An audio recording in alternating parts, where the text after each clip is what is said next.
And if you love movies and movie discussions, you've come to the right place. Who am I, you ask? I am the Wiz. So today's review is a Woody Allen classic, and that is Hannah and Her Sisters. It's a movie that has 3 Oscar wins to its name. I think it's 2 of it's for supporting actor, supporting actress, which is Michael Caine and Dianne Weist. I believe the other is screenplay for this movie.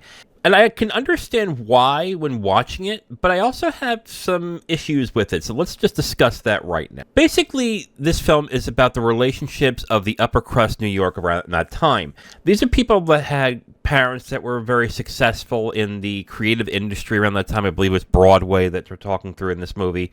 These are people that I guess are a little elitist, stuffy, kind of full of themselves in a sort of way. But honestly, even if they are of that type, Woody Allen's writing actually elevates the script more to be making some of them likable or even goofier or funnier in some ways. And that, I think, is the best part of this film, because the writing of this film, when it comes to the comedy, is actually really good. It's got some really good jokes in it.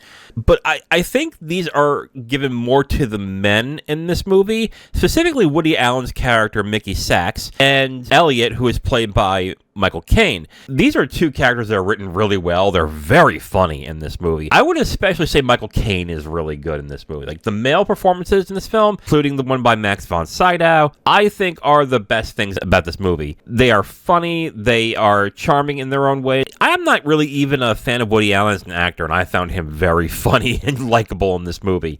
And I was actually very surprised by that, since I was expecting a title of Hannah and Her Sisters, that the sisters are probably going to be the main characters and the most important characters in this film, and it doesn't feel like this. They are story-wise, but I think the female performances, with the exception of Dianne Weist, are incredibly muted and kind of boring in this movie. We have Mia Farrow as the main character, Hannah, and I gotta be honest with you, she was the least interesting of any of the characters in the film. And then there is Barbara Hershey, who plays Lee, who is fine. I will say she's fine, but not all that terribly interesting. Dianne Weist's performance as Holly is actually the best of the 3 female characters, mainly because she has more of a personality. It's not that she's written like so great and she performed it so well that's amazing. It's just that she's the one that has the most personality of the 3, and actually has more of a struggle in the film than the other 2 as well. But if I'm being honest, when it compares to Caine's character, Allen's character, or even Max von Sydow's character, she is the least of those 4, which is kind of sad, because I've seen other movies that she's in, and she's actually really good in those films. And in Law & Order, of course, if you remember her as the DA around that time. But what's interesting about Woody Allen's films is that it is the characters and the story and the comedy is what drives everything forward, and the result of what's good and bad is kind of mixed. The good parts of the film are basically Michael Caine dealing with his emotions when it comes to Lee, but somehow it doesn't work as well when it gets ripped back to Hannah. Hannah is meant to be a very supportive character, a very loving character in this film, but she just comes off as boring because she doesn't have much else to that character. Now, you can also say, well, that is the character. There really isn't much to her.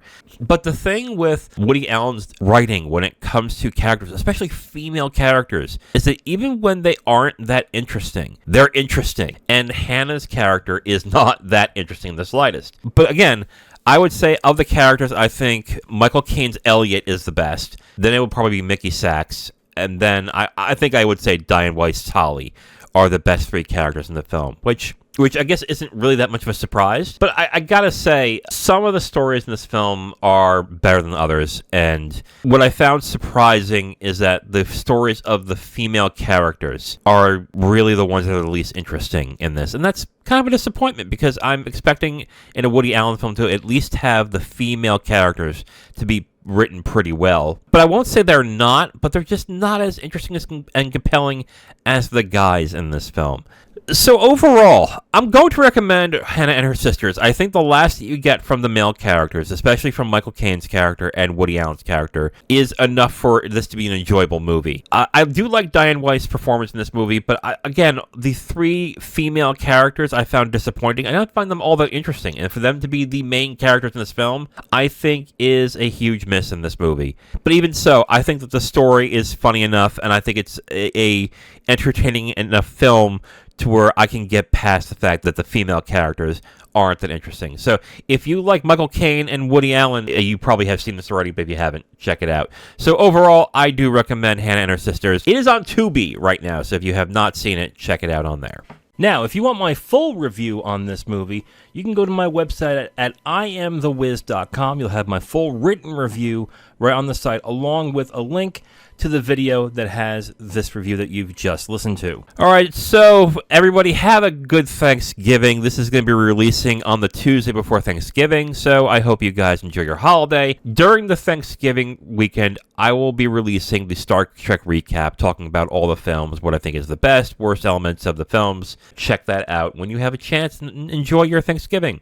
On Tuesday, December 3rd, I'll be reviewing Spencer, and on Thursday, the 5th, me and Zero are reviewing In Bruges. So again, one more time, during the Thanksgiving weekend, I'll be doing the Star Trek recap. Tuesday, I'll be reviewing Spencer, and on Thursday, me and Zero are reviewing In Bruges. I am The Wiz, and I'll talk to you next time. Have a good Thanksgiving. Bye.